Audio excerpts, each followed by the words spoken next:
Amarga falta de perdón. Esto se aplicaría, por cierto, a Corazón Flojo junto a Doble Vida. Corazón Flojo sabía que la voluntad de Jalín era la de perdonar, pero se negó a hacerlo. Eligió aferrarse a la ofensa de difamación. Su amargura abrió las puertas a la corrupción de su corazón. Y por eso leemos: mirad bien, no sea que alguno deje de alcanzar la gracia de Dios, que brotando alguna raíz de amargura os estorbe, y por ella muchos sean contaminados. Hebreos 12:15. A través de la búsqueda de escrituras del Nuevo Testamento y de los años de experiencia en el ministerio, he aprendido que la trampa más grande para arrancar a la gente de su caminar con Dios es la falta de perdón. Como a Corazón Flojo, la falta de perdón abre la puerta a todo tipo de otras creencias y conductas erradas. En Mateo 18, Jesús cuenta la parábola de un gran rey ante quien los súbditos rinden cuentas. Le presentan a un hombre que le debía 10,000 talentos. El talento no era una moneda, sino una medida de peso, utilizada para medir el oro. Segunda de Samuel 12:39. La plata. Primera de Reyes 20:39. Y otros metales y mercancías. En esta parábola representa una deuda, así que podemos suponer que Jesús se refería a una unidad de intercambio, como el oro o la plata. Digamos que fuera oro. El talento común equivalía a unas 75 libras, 35 kilogramos. Era el peso que un hombre podía cargar. Segunda de Reyes 5:23. 10,000 talentos entonces equivaldrían aproximadamente a 750,000 libras, 350,000 kilogramos o 350 toneladas. Así que este siervo le debía al rey 350 toneladas de oro. Hoy, mientras escribo este audiolibro, el precio del oro es de unos $420,000 por onza, 28,35 gramos. Así que hagamos cuentas. En el mercado de hoy, 10,000 talentos de oro serían unos 5 billones, 5,000 millones de dólares. Tanto le debía el siervo al rey. Lo que Jesús destaca aquí es que este hombre tenía una deuda tan abrumadora que nunca podría pagarla. El rey mandó que él y su familia fueran vendidos y que se aplicase dinero al pago de la deuda. El hombre cayó a los pies del rey y le rogó misericordia, que el rey otorgó. Le perdonó la deuda por completo. Cuando ofendemos existe una deuda. Hemos oído decir: pagarás por eso. El perdón es la cancelación de la deuda. Este hombre había recibido perdón y ya no tenía que pagar una deuda impagable. Podemos ver en la alegoría que el rey representa a Dios Padre y que el hombre perdonado representa a alguien que ha recibido su perdón a través de Jesucristo. Sin embargo, leemos: pero saliendo aquel siervo, halló a uno de sus consiervos que le debía 100 denarios y haciendo de él, le ahogaba diciendo: págame lo que me debes. Mateo 18:28. El denario representa el salario correspondiente a un día de trabajo. Digamos que fueran $75 en moneda actual. Así que en total serían unos $7,500,000. Puede ver usted que no era una deuda, ofensa pequeña. Sigamos leyendo. Entonces su consiervo, postrándose a sus pies, le rogaba diciendo: ten paciencia conmigo, y yo te lo pagaré todo. Mas él no quiso, sino fue y le echó en la cárcel hasta que pagase la deuda. Mateo 18:29 y 30. El denario representa el salario correspondiente a un día de trabajo. Digamos que fueran $75 en moneda actual. Así que el total serían unos $7,500. Puede ver usted que no era una deuda u ofensa pequeña. Sigamos leyendo. Entonces su consiervo, postrándose a sus pies, le rogaba diciendo: ten paciencia conmigo, y yo te lo pagaré todo. Mas él no quiso, sino fue y le echó en la cárcel hasta que pagase la deuda. Mateo 18:29 y 30.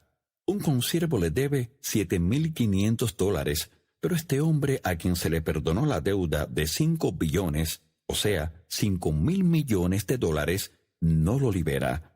Está decidido a hacer que pague.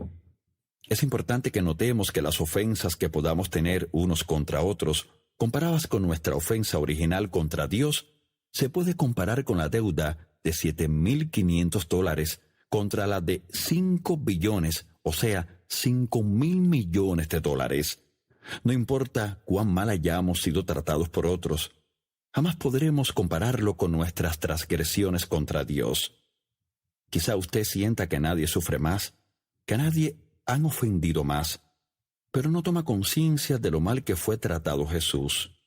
Él era inocente, un cordero sin mancha, que fue matado y que cargó con nuestra deuda de 5 billones de dólares. La persona que no puede perdonar ha olvidado lo grande que era la deuda que se le perdonó. Cuando vemos la terrible muerte y eterno tormento del que Jesús nos liberó, no podemos ser tardos en perdonar a los demás. No hay nada peor que la eternidad en un lago de fuego. No hay alivio. El gusano no muere y el fuego no se apaga. Ese era nuestro destino hasta que Dios nos perdonó por medio de la muerte de su Hijo Jesucristo.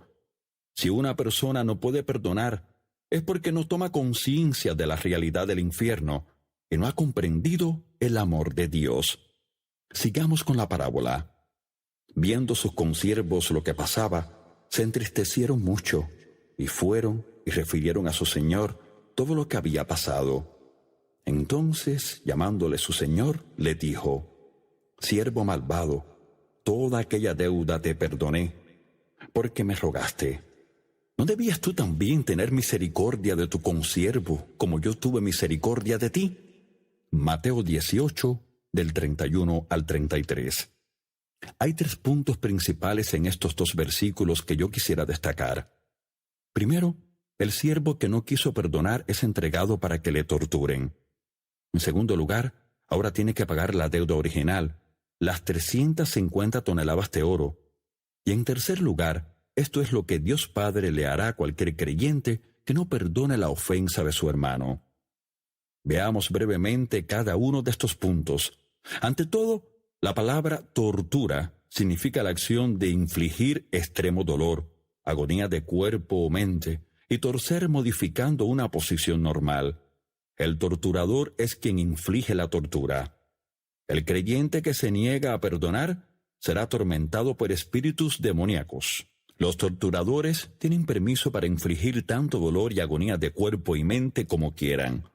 Muchas veces he orado por personas que no podían recibir sanidad, consuelo o liberación, porque no estaban dispuestas a liberar a otros y perdonarles en sus corazones.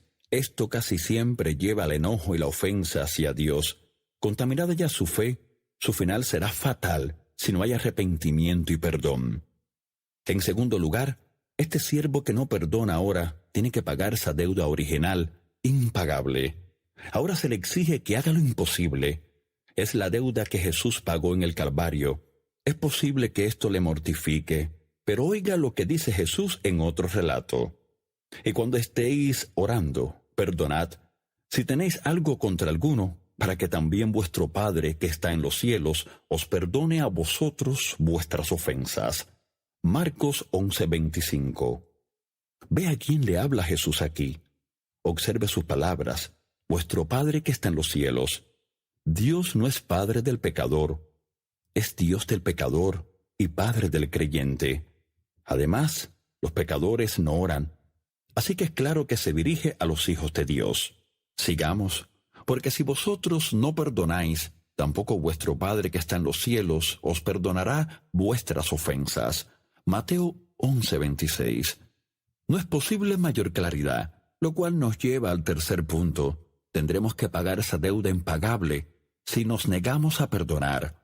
Jesús dice que nuestro Padre no perdonará nuestras ofensas y que nos entregará a los atormentadores eternos. ¿Vale la pena? No estamos hablando de alguien que pasa por la situación de analizar la ofensa y que ora por poder perdonar, sino de alguien como corazón flojo que insiste en su negativa y no perdona. Observen la alegoría que su falta de perdón abrió las puertas a todo otro tipo de maldad, que poco a poco fue apartándose de su devoción a Jalín. ¿Valía la pena esto? ¿Valía su final fatal?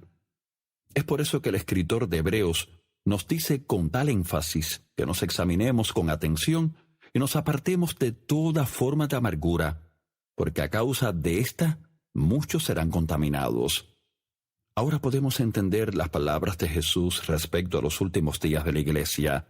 Dice, muchos tropezarán entonces y se entregarán unos a otros, y unos a otros se aborrecerán.